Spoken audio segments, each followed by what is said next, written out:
So is Kamala doing okay? Nope. She's down, Joe. I think they found out that she's retarded, and now we're basically f***ed. Trump is killing us at the polls, so yes, we're going to lose Joe. Damn it. Wait.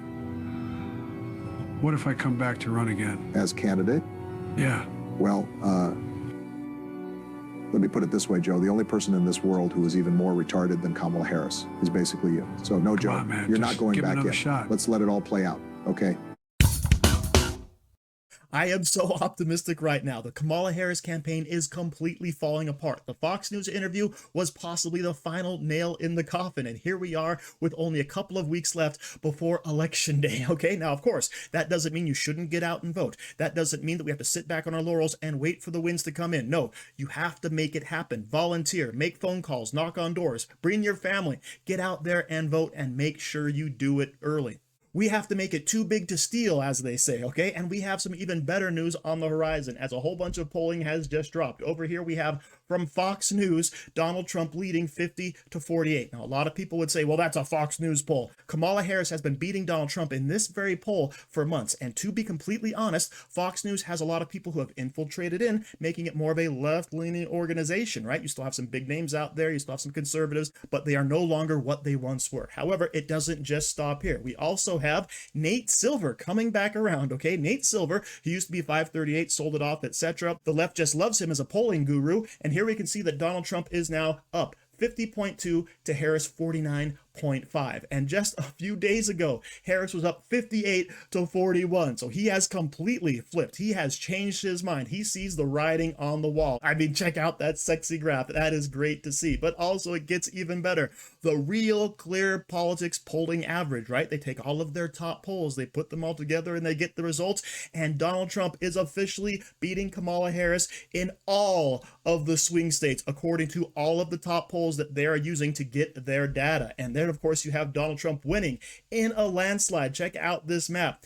312 to 226. Kamala Harris getting trounced. But of course, the good news keeps coming, because here we have Polymarket, right? Trump winning 60% to Harris 40%. Now, of course, the Polymarket doesn't mean as much to me because it's really just betting odds. But hey, some people with a lot of money think they know which way the wind is blowing, so we can go ahead and trust their judgment, especially when it falls in line with everything else we are seeing, all right? So Kamala Harris is having a no good, very bad day, which means, of course, it's great news for America, great news for Donald Trump. And these polls back up what we are seeing on the ground. But before we get to these clips, please like, comment, and subscribe so we can break through the algorithms. Here we go. I think it's touch and go right now. I see shades of the Hillary Clinton campaign with the arrogance of a Democratic Party out of touch with the electorate.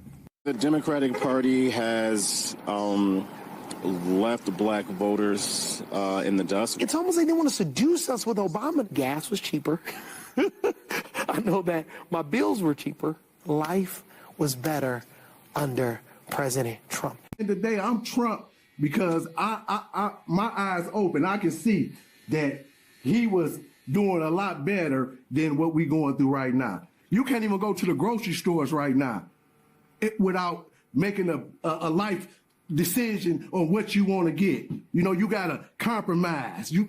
We don't have to go through that 4 years ago. You know, just being able to just live on a day-to-day basis, it has become a little harder at this point in time. And you voted early for the first time. For the first time. Why did you vote early this year? Honestly, because Donald Trump told me to. What a good answer. He keeps saying it, and I've been thinking about it, and so here I am. So all of that, of course, is anecdotal, I know, but when it's backed up by the polling, we can start to see the feeling of the country. People recognize that the economy is the #1 issue. Things were more affordable under Donald Trump, and Kamala Harris, try as she might, is stuck with the Biden economy, all right, with Bidenomics, the thing that she touted at one point, but now is running away from as fast as she possibly can, all right? So this is good for my heart to see, right? Like I said, full of optimism, full of hope, full of joy, something lacking in the Kamala Harris campaign today. But of course, what are the pundits saying? I mean, wait a minute here. The vice president, once upon a time, supported taxpayer dollars, your money, my money, your money, all the people who are watching, to go towards people who broke the law coming into our country, to give them driver's license, to pay for tuition when we're struggling to pay for our own children to get a college education.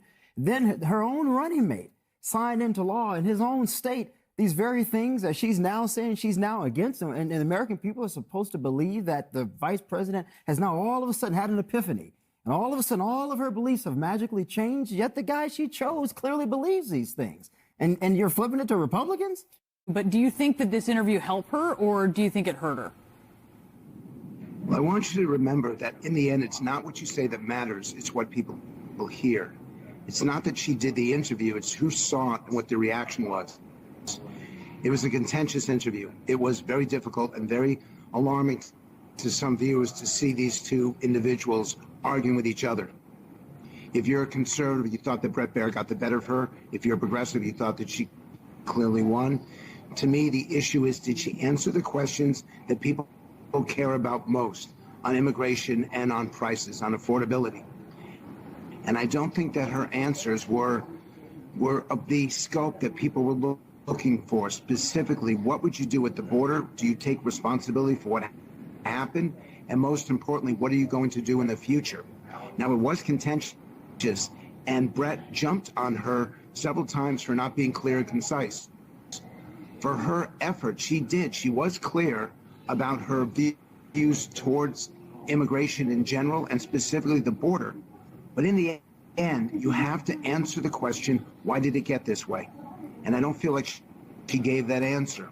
So all the problems people have with Kamala Harris, all the questions people have for Kamala Harris, nothing was answered in that Fox interview, because how can you possibly answer anything when there's clearly video evidence of you saying the exact opposite just from months or weeks or even days ago? So everything, of course, left more questions in voters' minds, or rather solidified all of the skepticism they had about Kamala Harris in the first place, which of course she rightly deserves because she has flip-flopped on every single issue. So thank you for watching. Don't forget to like, share, comment, subscribe, and stay safe out there, people, because they're coming after you.